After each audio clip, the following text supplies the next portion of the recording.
Hi, everyone. Thank you so much for tuning into today's Author Talk series brought to you by the Library Speakers Consortium. The Library Speakers Consortium is a partnership of more than 400 library systems across the US, Canada, New Zealand, and Australia with the goal of making Author Talks more accessible to communities of all sizes. I am Brandon Adler, your host and moderator in conversation with all of the amazing authors you will hear from throughout our series. Today, I am super excited to be here with New York Times bestselling author and queen of twists and thrill, Freida McFadden, as she talks to us about her Housemaid series and introduces us to the newest installment, which came out on Tuesday, The Housemaid Is Watching. I'm sure you get that if you haven't gotten it yet. I know everybody is really excited to dive in, but before we do that, let me pause and give you all the standard housekeeping information that keeps everything running smoothly. We have compiled some questions that were pre-submitted with registration, so if you did that, thank you. But be aware you can continue to submit questions during the talk by clicking the questions button that's below the live stream video. If you've already put the screen into full screen mode, just hit escape and you'll see that questions button that's below the live stream video. Keep in mind, there are a lot of you tuning in, so we will get to as many questions as time allows. And don't worry, if you have to leave early for any reason whatsoever, all registrants will receive a link to the recording in about 24 hours. Now, to formally introduce our guest for today. #1 New York Times, Amazon Charts, USA Today, Wall Street Journal, Sunday Times, and Publishers Weekly bestselling author Freida McFadden is a practicing physician specializing in brain injury who has penned multiple best-selling psychological thrillers and medical humor novels. Freida's work has been selected as one of Amazon Editor's Best Books of the Year. She is the winner of the International Thriller Writers Award for Best Paperback, and she is a Goodreads Choice Award winner. Her novels have been translated into over 30 languages. Freida lives with her family and black cat in a centuries-old 3-story home overlooking the ocean with staircases that creak and moan with each step, and nobody could hear you if you scream, unless you scream really loudly, maybe. Welcome, Freida. Thank you so much for being here. How are you this evening? Good. How are you? I am doing very well. Thank you. I'm doing better now that we are kicking off this conversation. Yeah, I'm super excited too, especially since your new book came out this week and I got to devour that. We're not gonna do any spoilers. So if you no spoilers. So if you haven't read the series yet, this will be a great introduction to the series, and then we'll get to learn a little bit about the new book as well. I do want to jump off with Cynthia's question. Cynthia from Chesterfield County Public Library just has to know if you have a housemaid at home. Do I have a housemaid? I was wondering. You know what? The term housemaid, I have to say, is not one that we use in this country that much. But I have a British publisher, so when they came up with the title housemaid, I was kind of like, what is that? Like more like housekeeper, or so I do have a cleaning person who I absolutely adore. She actually used to babysit my children, and then the children got too old and we just could not separate from each other. So now she comes to help clean, and she's amazing. I'm sure Cynthia wanted to know if there were any secrets that you were hiding, but we will move on. So as I was doing some research for this event, I came across this quote from a Goodreads review from a reader named Spring. And I don't know, it just made me laugh out loud. And it just said very simply, I want to read about Millie being a badass till she turns 80. I don't care. would actually enjoy writing that, because this newest book had a time jump, and it was like kind of a big time jump. It was like 17 years. So I can imagine like now a 30-year time jump, and she's 80, and like something happens at the retirement home. So maybe. We're watching you write a book right now. Okay, so I guess to kick us off then for the Housemaid universe, the Housemaid series, can you kind of give us a quick introduction to the Housemaid universe? So, I mean, the first book started, I was just envisioning a housemaid not using the word housemaid, but somebody coming to work for a family, and just having like a horrible experience. The family is just, especially the wife, is just horrible to her. And you don't quite know why. Like, she's being gaslit. She's just being given all these horrible chores to do. And it's just the worst experience. And the question is, like, why is it so bad? And like, should she quit? Like, she makes some bad decisions. Like, I know a lot of people reading it were like, I would have quit in that situation. But she does not quit. That wouldn't have been an interesting story. No, we wouldn't have book 3 at this point either if she, that's right. If she quit. The housemaid quit and moved on to some other job. The end. A waitress, maybe. So The Housemaid Is Watching is the 3rd installment, and it's this continuation of Millie's storyline. So what inspired you to stay with Millie for so long? And in particular, Amanda from Bucks County Free Library wants to know, what inspired you to make this a trilogy? Is it going to stay that way? I wasn't initially thinking trilogy. I wasn't even initially thinking sequel. Like, my editor at Book Couture, my publisher, was like, I could see this being a second book. And I was like, no, come on. It will never be a second book. This is it. Because I never do sequels of my thrillers. I feel like a sequel is kind of like a spoiler, because if it continues, they survive. It gives some stuff away. So I almost never do sequels. So I was like, no way. But the book was so popular, and hearing all the feedback about it, and the epilogue kind of left the door open. So I was like, okay, I have an idea. I'll do one more, but that's it. And I remember I gave it to my editor, and after she read it, she was like, and now you could do a third one. I was like, come on, that is never going to happen. So I don't know. I don't know myself, clearly. I can be talked into anything. I think it's a girl.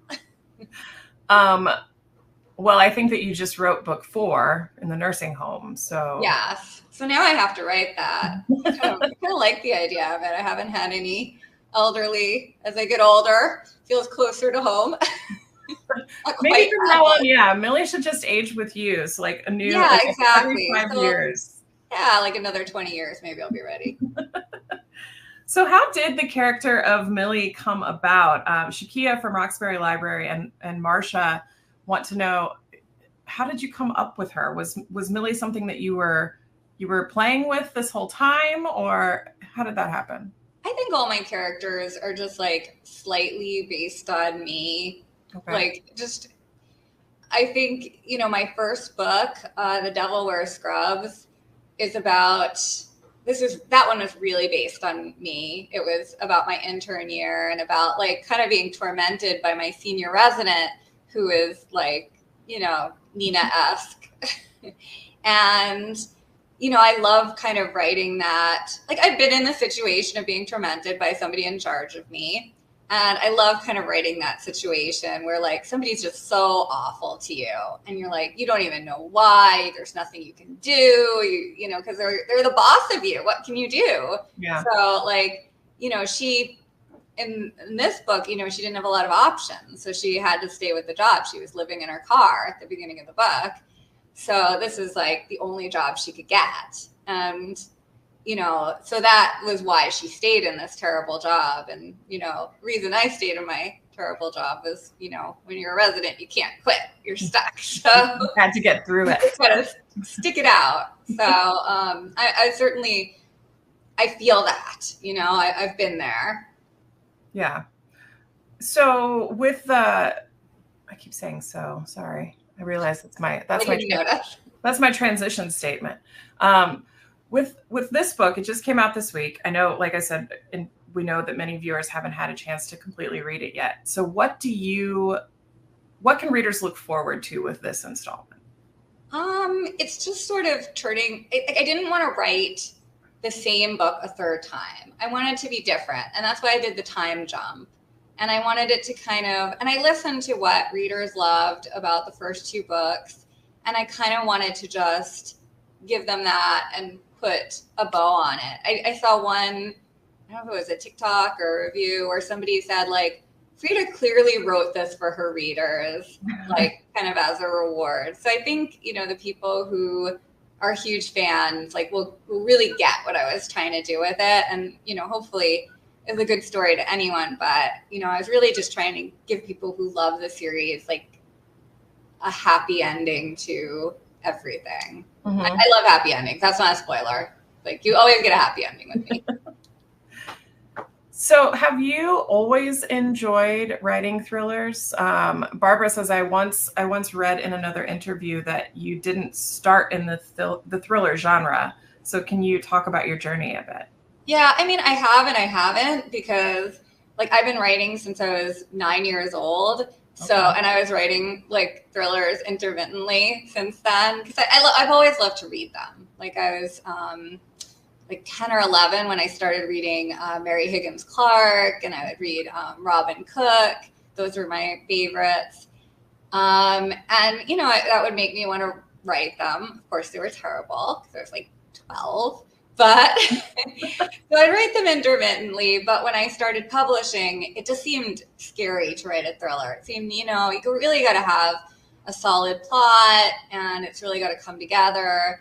And so I was more comfortable writing something else. So I wrote, The Devil Wears Scrubs, which is a women's fiction book, and it was based on a lot of my experiences. And my earliest thrillers were, I think, almost kind of bridging between women's fiction and thrillers, sort of like baby thrillers. And I think, I think I have a women's fiction vibe a little bit in them. I still think they're thrillers more for women, but men love them too. So some men, not my husband, but other men. Well, Millie definitely gives that vibe as that protagonist. She's always protecting a woman. Yeah. And there have been quite a few comments about how much people love Millie, but how naive she can be. And I noticed that you said that Millie is kind of based on you a little bit. Do you think that you are naive? Yeah, a bit. I mean, I've certainly done some stupid things. Haven't we all? Yeah, like I remember, once I got off the airport, I was like 22, and some guy came over to me and he's like, "You need a cab?" And I just went with him. And I was just this random guy, and I was walking with him and thinking I don't know who this is. He's not in the cab line. This is not good. And yet I just kept going. I just followed him. And I was scared, but I felt like I couldn't leave this situation. I was too invested, even though I was still in the airport. So, and he didn't kill me. He actually took me to my final destination without a bed. But I certainly so happy.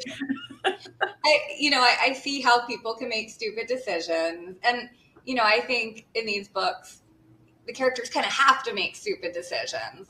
Unfortunately, I think, if you're reading a police procedural, okay, you can have a protagonist who's smart and does all the right things. But in most of these thrillers, if you were smart, you just call the police, and that would just be the end of it. The police would just be handling it. So I feel like for you to kind of be as involved in the story as you are, you probably have to make some stupid decisions. So that's my theory on that. I agree with that. And there's also that kind of, buried character in all of us that's well, I can take care of myself, and maybe I would investigate this myself. And then you would get scared and call the police. But as I get older, I probably would less investigate myself. Agreed. What is that about anyway? As you get older, you're way more protective of yourself. Home version of me. Definitely not calling the police. So who's your favorite character from the Housemaid series?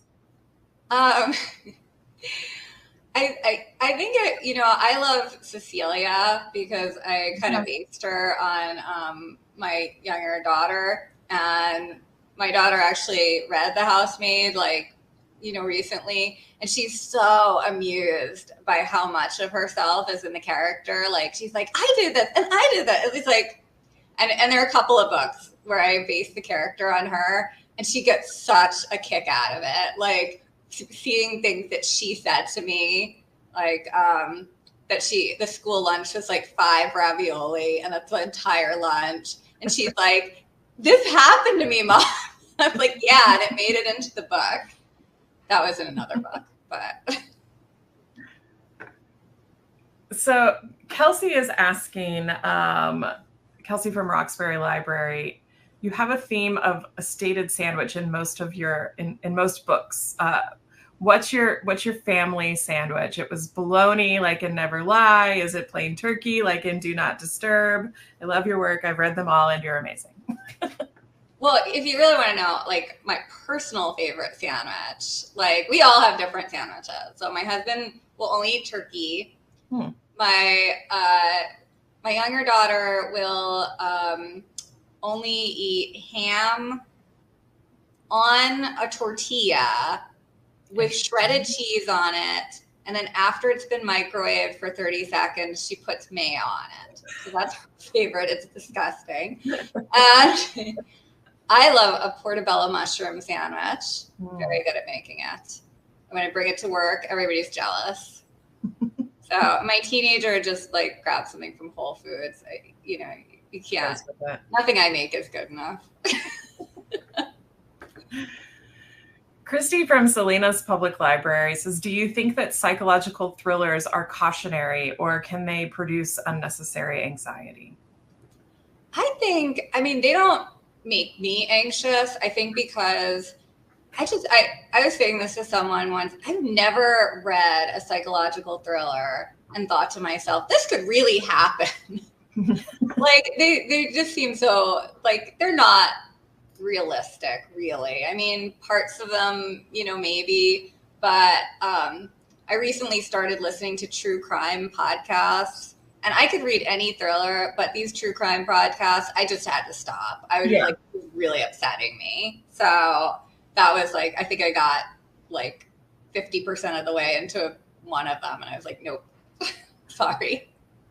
Yeah, that's definitely, I'm the exact same there. True crime gives me complete anxiety, especially if there are children involved. I can't listen exactly the wrong one. Yeah. But I know that psychological thrillers are fiction. So really. Yeah, I agree with that. Brandy from Roxbury Library is asking, what is the connection between items that appear in multiple books? For example, snowflake necklace, pompous chair, etc. I mean, the real answer is I just forgot I put it in one of the books, and then I use it again. Like in college, one of my friends had this amazing papasan chair, and it just like stuck in my head, I guess, as an awesome chair. I only remember using it once, but if you say I've done it more than once, I will believe that. And the snowflake necklace, same thing. I have a snowflake necklace, and I was unawares that I used it in more than one book. Because I write them, what happens is I write these books years apart, especially like, when I publish a book, I may have written it years and years before. And everybody reads them all in like 2 weeks. So they see all these things. I use the same character name in 2 books, like not even like first and last name, and just totally unaware. You had a question about that. Yeah. Well, I mean, it does seem like you write them back to back to back to back. We did have a question about, could you write any faster, please? I need more. But it already seems like you write them so quickly. But that's just the speed of the publishing process. I mean, I can write quickly. What my process is like, I usually get an idea and I think about the idea like all the time as I'm preparing to write it. Like you know, when I'm taking walks, when I'm cooking food, as I'm falling asleep at night. In the shower is the best place to get ideas. If I am stuck on something, all I need to do is take a shower. Solved. Okay. So, but yeah, but the actual writing itself, because I plan it so much in my head, it can go very quickly depending on, you know, how well it goes. So that I can, you know, do anywhere from 2 to 4 weeks, but then editing can take, you know, months on top of that. So like all in all, you know, it's not super quick, but the actual writing itself is probably the fastest part. Mm-hmm. Heidi from Bossier Parish Library wants to know, do you have any rituals or routines that help you write? I guess other than the shower. Not really. Like I just, you know, I usually write in my living room and, you know, hopefully with no one else around. I do like, you know, to kind of be alone when I'm writing. Although when my kids were little, I would definitely write with them in the room. There was no way out of that. But now that everybody is a little bit more self-sufficient, I too try to get that alone time. Well, that's why you put a name in 2 books, is because you were distracted by... I was very distracted. I have no idea what I wrote like back in 2018 or 19. It's all a blur of, you know, baby food and... Yeah, I seriously don't remember. When people ask me what I did last weekend, I have a toddler and I'm like, I don't know. Yeah. I don't know. Not slept, that's for sure. Yeah. Mm-hmm. Ashley is asking, when you have an idea for a new book, do you instantly start writing, or do you have a full plot and timeline mapped out before you start writing anything? Oh yeah. If I mean, I never start writing right away. Like it's, as I was saying, I think about it for, you know, months to a year. I can have an idea like percolating in my head before I write anything. And sometimes there's just some detail I haven't quite worked out. And I just want to wait for that last piece to fall in place. So you're not even like outlining and organizing. You're just keeping it up in your head. My brain. Oh, wow. I don't do put it on paper because I feel like that locks you in. Like I can't, if I do that, I feel like I can't change anything. Like it's all, you know, set in stone then, which I don't like. I like to be able, you know, if a character is calling to me in some way or, you know, something.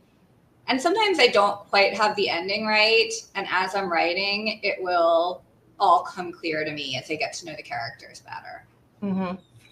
Well, speaking of ending, we do have a lot of questions about what comes first, the storyline or the twist. Do you know the twist when you start? I mean, it sounds like you do, because you said you don't start writing until you have everything worked out. So yeah, I would never start writing before I know the twist.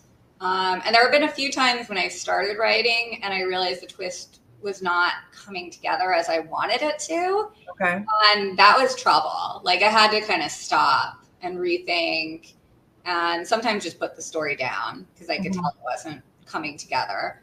So the twist is, you know, sometimes I'll have an idea and I don't have the twist and I'll just put the idea aside and I'll think, okay, you know, if it comes to me, then I can start writing it. But I will never, ever start writing without the twist in mind. Because for me, I feel like writing is like creating a puzzle for another person to solve. And I have to know the solution to the puzzle in order to create the puzzle. So I can't write without knowing it in advance.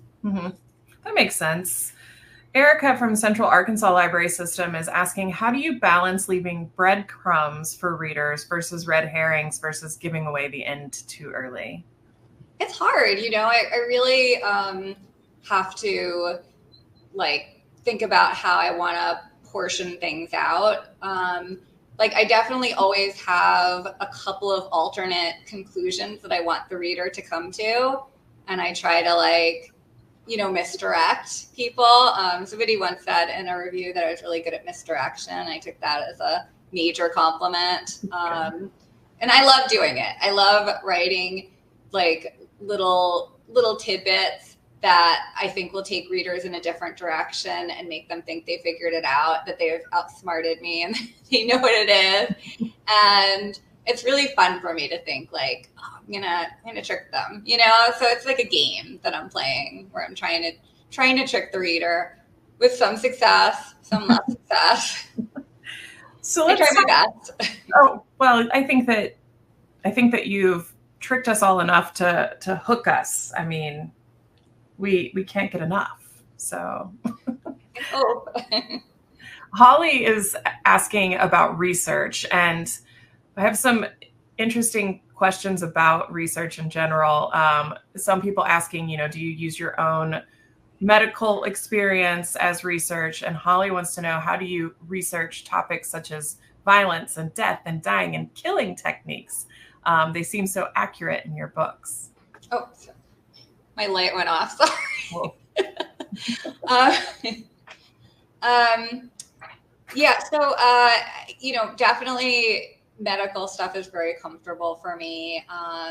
Anytime anything medical comes up, I don't have to do as much research because it's just stuff I know.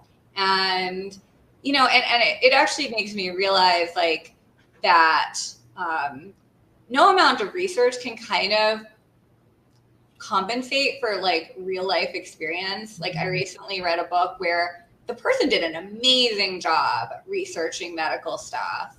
Like I really was very impressed by it, but there were one or two very, very slight details where I could just tell this person is not a physician or a nurse. Like they don't actually work in this field. Mm-hmm. And I don't think anyone else would have picked it up because it was immaculately researched.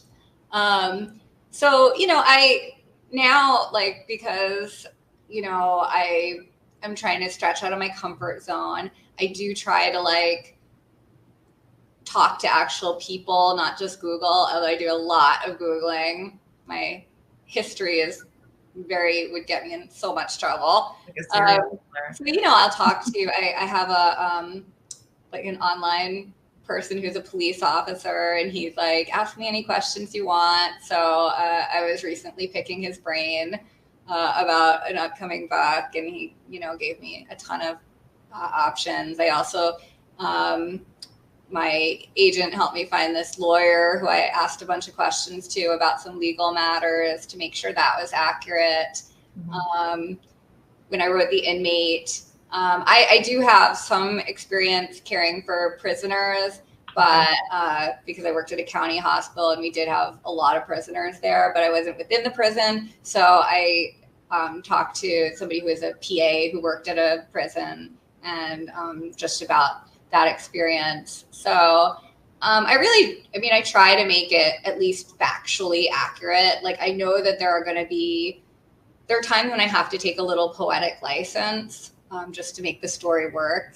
And like, I'm accepting of that in other books, and I hope people are accepting of mine, but I try where I can to make it as accurate as I can. Mm-hmm. It feels accurate. I mean, I'm not a medical professional or have done any of those things, but you definitely bring people into the story. So I think that's the goal, right? Yeah, absolutely. Tina in Australia is asking, at what point in the writing process do you envision what your characters look like? You've said that they're based on people you know. Are any of them based on Hollywood stars or just new humans with features? At what point in the writing process do you envision? Oh, that was just a repeat of the question. Okay. People ask me that all the time. I don't really envision them clearly. Like they all kind of look like sort of like blurry people to me. Like I can't see like an actual face in my head. So I think that's, I don't use a ton of description in my stories because I like people to just picture what they want. Like I feel like when I'm reading, it's such a bummer when you're picturing a character a certain way and then they have the person, the author describes them and it's like totally different from what you want them to look at and look like, and you're like, now I don't like that guy, like he's not sexy anymore. Because he has a ponytail or something. I don't know. But maybe. So I try to just be vague just so people can picture what they want. And if you want to picture the character looking like, Paul Rudd, if that is your thing or whatever, then that's great. Or, or your boyfriend or whoever, just, it's kind of up to you. Choose your own. We're going to have facial features. A breaking news. Freida McFadden just said her celebrity crush was Paul Rudd. One of many, but yeah. Who doesn't have a crush on Paul Rudd? I agree. Crystal is saying, what are some fan theories? I guess, do you pay attention to fan theories about your books or characters that you've seen online? And do you have any in particular that you've loved or hated? Like what was that? It says fan theories, but maybe fan fiction. I don't know. I've never seen any fan fiction. I don't know what fan theories mean, but I mean, maybe there's some conspiracy theories out there. Yeah, I've never seen any Housemaid fan fiction. If that exists, I think it would be incredibly cool. Like I know there's like Fourth Wing fan fiction, stuff like that. Yeah. I don't know if it's quite enough of a cult to have fan fiction, but if such a thing existed, I'm there for it.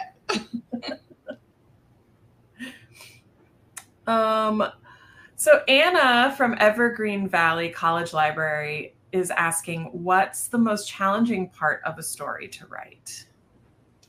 I always say like that kind of 30,000 word mark. That doesn't mean anything to most people, but like when I say that to authors, they're like, yeah.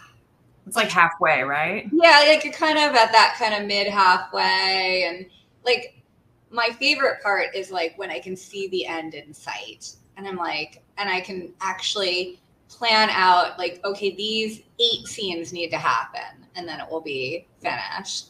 But like when you're kind of at that early middle and you still have a lot to go, and that's the most challenging part. The beginning's easy. The end, I think, is easy. That kind of early middle, I find the hardest part. Early middle. Angela is asking, you have a book coming out in October. Can you talk about that one? So that one's The Boyfriend. Okay. I love this book. It's about a woman who, looking to find love, doing some dating apps, and she starts to suspect that this guy she's dating might be a serial killer. Mm-hmm. So I think it's a fun book. And I personally love the twist in it. So I hope you guys like it too. I think the more I like the twist, the more readers tend to like it, but I don't know. My real secret to whether a twist is twisty enough is if my mother reads the book and doesn't understand the twist. Like if she finishes it and she's like, what? I don't get this. And I have to spend 10 to 15 minutes explaining it to her. That's a good twist. If she gets it, then it's not twisty enough. It's not twisty enough. Okay. All right. Well, then Mom is the first reader for you then. Elizabeth from Bucks County Free Library saying, do you have a hard time separating yourself from your characters after a stretch of writing? I definitely really lose myself in the characters, but I love it. I love that feeling of just being immersed in a story. When I'm writing, it is all I think about. It's even hard to sleep because I go to sleep thinking about my characters and what they're up to. And that's part of why I write so quickly. It's I can't sleep. I can't get a good night of rest until I finish this book. So I really kind of lose myself entirely in that world. That's how we all feel reading your books. Oh. So you're putting that into that energy into the book. Yeah. Thank you. Danielle from Danbury Library is saying, I love every single one of your books. You have easily become one of my favorite authors. My question is, how do you come up with the storyline of your books? We know that some of that is based off of what you're familiar with and what you do for a living. But what inspires the storyline? And do you base your characters on people you know? Yeah, we got that one. Yeah, definitely some characters are based on people I know. More my earlier books, actually. certainly, you know, my women's fiction were based very much on like real experiences. I think as my thrillers have gotten more kind of thrillery and less women's fiction-y, the characters are less based on people I know. Mm-hmm. And I forgot what question I was answering. Where did I get the idea? Yeah, so, you know, the ideas can come from anywhere. Like I was, you know, the last weekend I was at a Melanie Martinez concert at TD Garden in Boston. I took my daughter, and I'm actually a fan of hers, but not as much as the girls in that audience. It was just funny because like it was all like these kind of 10 to 16-year-old girls, and then parents kind of sitting down and kind of just looking like okay. And I like her music a lot, but I was definitely very firmly in the camp of people sitting there kind of looking at my watch a little bit. And that like gave me an idea. I was just thinking like middle-aged mom raising teenage children. I'm kind of like, as I'm sitting there, you know, I'm just thinking about how the story would go. And like, so, if a Melanie Martinez concert could inspire a thriller, I mean, you just see how it could just come from anywhere. Mm-hmm. Yeah. So that one will be out in 2026. Well, I have to write it, but yeah. Where do you, Kathy from East Baton Rouge Parish Library saying, where do you find inspiration for your books, in particular of how the characters are tortured? Without giving it away, there was one particular scene with the teeth being pulled out, and that was really cringy. So that's actually a funny story because I really, in that book, as I was writing it, you know, I don't write horror. Like I want to stay in the thriller camp. I don't want to write books that are like gross, like gross out books. Some people love that, but it's just not my thing. Yeah. And I'm trying to kind of stay in my wheelhouse. So I was like trying to brainstorm things that somebody could be forced to do as torture, but like not gross. So like, you know, I think we could all imagine really disgusting tortures, like cutting off someone's hand or like, you know, horrible stuff. But I wanted to come up with things that were like torment, but almost more psychological torment. So in summary, I recruited my whole family to help me come up with ideas. So, I mean, not my littlest at the time, although now I absolutely would. But like I remember sitting on the couch with my husband and my teenager, and then like, we have to come up with ideas for things that you could do to torture somebody without it being too gross. And we were all like spitfiring these ideas. So like the three of us came up with the ideas, and I didn't use all of them. They were pretty good ideas, I thought, mostly. Yeah. But that's how I came up with it. It was a family effort. It's a joint effort. Some of them are just, how did you even come up with them? Like stacking the books on your stomach? I don't know which one of us came up with that one. Sounds like something I would have come up with, I think. Yeah, I guess I'd just forgotten how heavy big textbooks were. Yeah. Encyclopedias and dictionaries. Because at first I was like, how is that even going to hurt? Just lay there. But maybe it was all the studying in medical school, like with textbooks on that was pre like computers and dating myself. But like having some giant textbook on my lap that I had to memorize, and just like painful in two ways, psychologically and physically. Like spraying your wrist, just opening it? Oh yeah. Like before there were electronic medical records, I used to sprain my wrist pulling charts out of racks, like constantly. Like I would wear a wrist brace because I was hurting myself so much. I did in law school. I did hurt I pulled my back carrying my books improperly, just like on the one shoulder instead of like a whole backpack. And it actually pulled something in my back because all of the weight was on one side. Well, that makes it. I mean, right now, sneezing pulls my back. So I think that was in Housemaid 3. I was like, younger then. We can all relate to that, can't we? Yeah. Some treacherous sneezes. And once I dared to put my pants on, and that was just too much. Oh, yeah. Come on. Why would you even try? Yeah, it was stupid. I don't know what I was thinking. You're still practicing, but not full-time anymore, right? I actually, so I was, for a long time, I was doing both, and I was really like holding on to it. I did not want to leave that job. And I kept, I was part-time, but I was still 5 days a week. So I was like half days-ish, 5 days a week. And I really wanted to stay. And I knew they kind of needed me at work, and I really didn't want to leave. But there was just like a point where I was just so overwhelmed doing both. And I just was like, I was almost having panic attacks because I just couldn't do it all. And like, I wanted to be that superwoman who was like, I'm working full time, I'm writing books, I've got 2 kids. And I was just, and it was like, and when school started, I couldn't be there for when my kids were asking for homework. And I do a lot of homework, to tell you.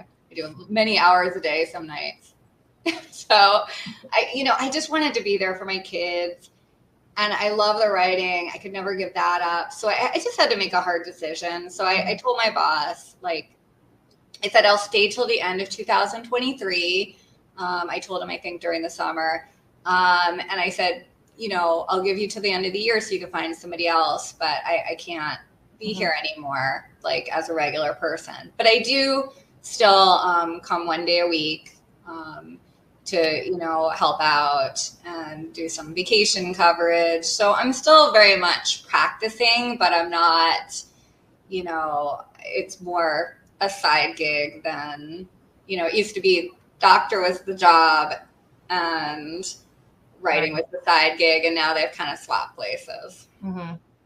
Well, I think too, at some point, as you become, you're already super popular, and as you become more and more popular, somebody even asked that earlier, Sharon, have you ever treated any patients who recognized you? You probably become recognizable, you don't think? No?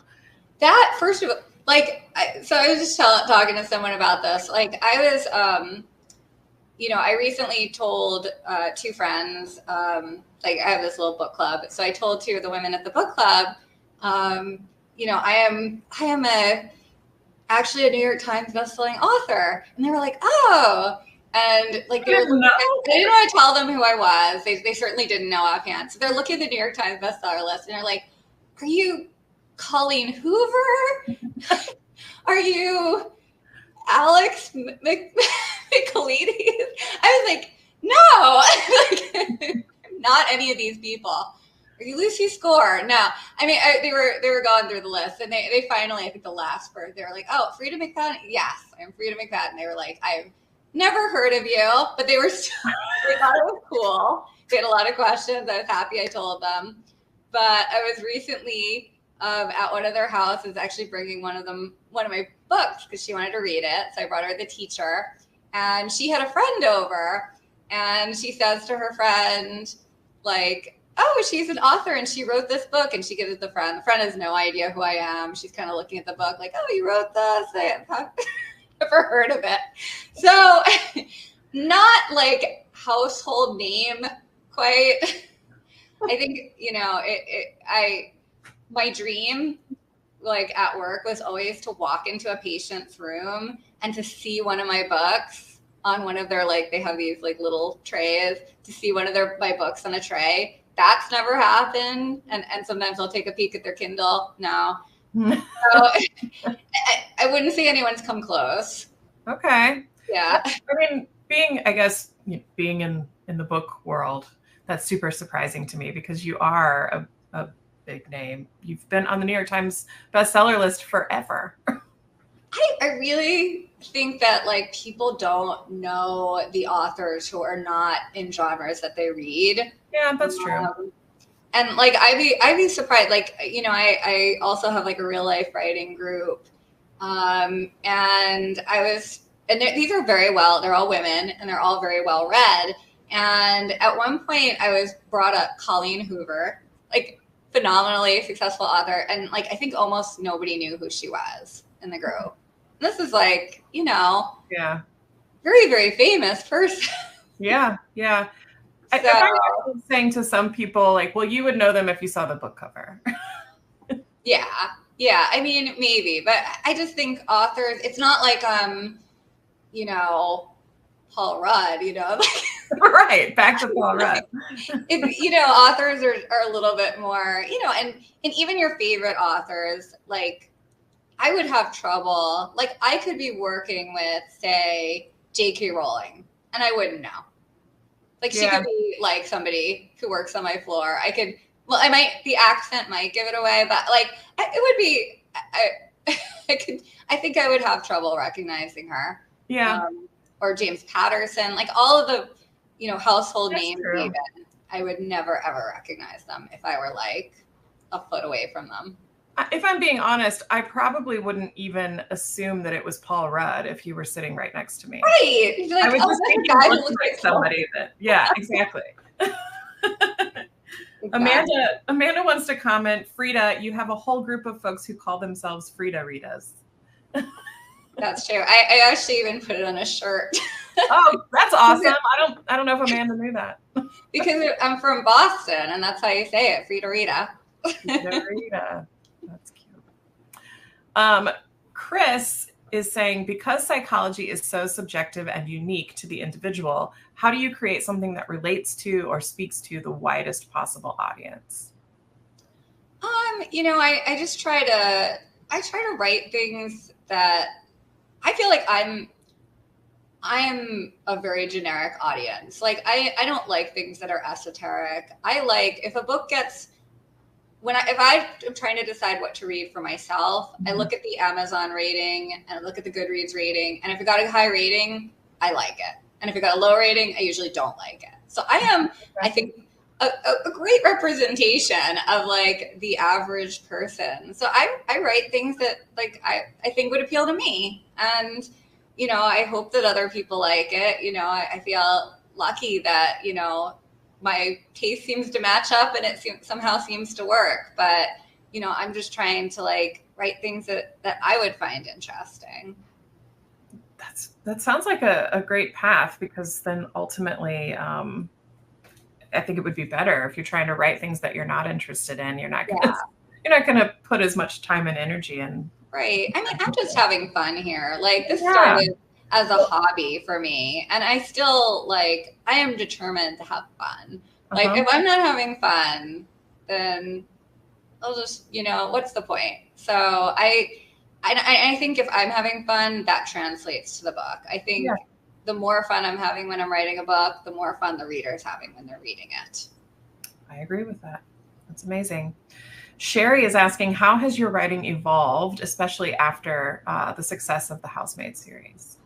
I mean, I think in general, my writing has evolved a lot. Like my plotting has evolved a lot over the years. Like when I look back at my first couple of thrillers, I feel like I could plot so much better now. I actually even went back and rewrote the ending to one of my books, The X, because I was like, oh, no, I could do much better now. So, you know, and it's just, you know, it's a learning process. That's why, you know, when people are writing and they ask for advice, you know, my advice is always write the book and get it out there, because that's how you're going to learn. And I listen to people, like, you know, I try not to allow myself to be tortured by bad reviews. I try to really listen to it and try to figure out, like, is this something I could learn from? And like, I hope I'm not done growing as a writer. I feel like I want to keep learning and keep changing and doing better. The more we practice, the better we get. Yeah. Natalie at Roxbury Library is saying, you've accomplished many things, broken records, surpassed the unexpected, and just continue to surprise us with your twists and handsome men. With all that being said, what are you most proud of personally and professionally? Well, personally, I'm most proud of my children. I have to say that, because they're amazing. professionally, I have to say I'm proud of being an author, but I'm also proud of, becoming a physician too. Like that, that was my identity for a long time. And I worked so hard to get there. I was telling someone recently, we did 30-hour shifts at the hospital, and, I worked my butt off. I'm proud of it, and what I've done as a doctor. And I'm as an author, I'm proud of, I think, most getting people reading. I think that makes me the happiest of the things I hear from people. And I get a lot of messages and emails and stuff. When somebody says to me, there was one message I got recently that I really love. This person had a brain injury, and they said they couldn't read for 7 years. They used to love reading, but they couldn't focus on it. And one of my books was the first book in 7 years that they were actually able to focus on and read. And I get a lot of messages like that, I've never loved reading as an adult, and your books made me love reading. And that is amazing. I mean, I love to read, and to just give that to someone else, that's the best feeling. Yeah, that's pretty amazing. Christina is asking, is there a reason you choose one-word titles? Do you choose the titles? Because you said that The Housemaid is because of your British publisher. I mean, I picked some of the titles. Recently, we've sort of just been going in that direction, but I'm not married to it. I do have a lot of 2 or 3 or even 4-word titles in my catalog. I've got Want to Know a Secret. Wow, that's 5 words. So I've stepped out of those. But, I like the simplicity of it. It just becomes, it's almost become like a thing. But if a perfect title occurred to me that didn't have that blah, blah, I still go for it. I'm not married to it. I think the one word sound, it lends some ominous. Yeah, exactly. I like the way it sounds. But again, the title has to work for the book. Yeah, definitely. That's most important. Yeah. Another Christina from Grapevine Public Library saying, are there any talks of movies for the Housemaid series or any others? Yes. So what am I allowed to talk about? So the rights. There's just you and I. Nobody. Yeah, right. Nobody here. The rights for The Housemaid were purchased by Hidden Pictures in conjunction with Lionsgate. Great. And they've got a script, and I'm not as sure how much more I can say. So that's definitely stuff I'm allowed to say. So there's a script, and it's been purchased. Okay. So, or the option has been purchased, I should say. So, but they seem excited to go ahead. So fingers crossed. I am excited. Hopefully it will happen. Are you going to be involved? I am not. I mean, I always say to these, producers and stuff, I don't know anything. I'm just just keep me in the loop. Just tell me who you cast as Enzo, and I'll be happy. Paul Rudd. No, I'm kidding. Paul Rudd. Yeah, I don't know if he'd be right. I don't think so. I love him. Just had to continue with the theme because that was maybe Andrew. So there's also The Coworker was optioned by Sony. And the goal, I believe, is to make a TV series out of it. And they also have a writer who's sounds amazing. So those are 2 kind of in the works. Okay, that's really exciting. Yeah, everybody's got that to look forward to. Somebody asked earlier, and I wanted to come back to it. I'm trying to find it now. I can't find. I know the question though. Sorry, I just won't be able to say your name. What was your mom's favorite book that you've written? You were talking about her reading your books, so they wanted to know what your mother's favorite book was. She likes books with like kind of a medical edge. So I think her favorite is Ward D. Although I recently gave her a manuscript that I wrote a couple months ago, and now she says that's her favorite. So this unnamed manuscript is now her favorite because it's slightly based on some things that happened to her. So that's all I'm gonna say. But she also loves The Housemaid. That's a little bit ironic because I was actually afraid to show it to her because she has this kind of fear of being trapped somewhere. So I was scared that she would hate it. And it would get in my head, but then I showed it to her and she's like, I love, this is the best ending of a book I've ever read. So she loved that one too. So. Good. Jess is saying, I have always been intrigued by the eye on the cover of the Housemaid series. Each cover has a different eye, so it leaves me wondering whose eye does each cover represent? Yeah, I don't know the answer to that. I had a feeling. I was actually holding out all three recently with my family, and I was like, why is that one brown, and that one blue, and that one's bloodshot, and that one, the eye is more dilated, and that one, it's more constricted. I was like, are they on, like, opioids for one of them? Like, what is going on here? So, I do not have the answer to that. I don't know. Yeah, I thought that would be like 50-50. I've talked to some authors who have a lot of say in their covers and other authors that are like, no, nobody even asked me. I love the cover though. I mean, I remember seeing it, for the first book.